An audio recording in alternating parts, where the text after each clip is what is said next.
So here's how to transfer your YouTube channel from one Gmail account to another. It's actually quite easy to do, so make sure you watch till the very end so you don't miss any important steps. First, you will need to go to your Chrome browser, and here you have to search for the youtube.com, and once you search for it, now it will take you to your channel. Now here click on the profile icon at the top right corner and then click on the YouTube Studio.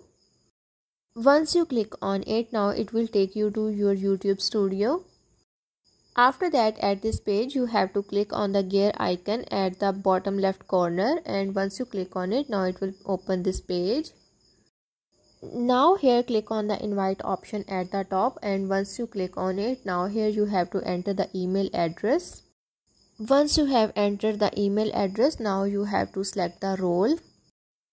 After selecting the role, now click on the done, and you have to wait for the few minutes or few days until the other person accepts the invitation.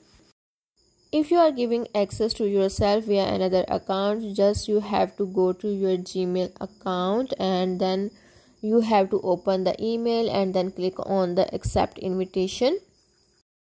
So this is how to transfer your YouTube account from one Gmail address to another Gmail address.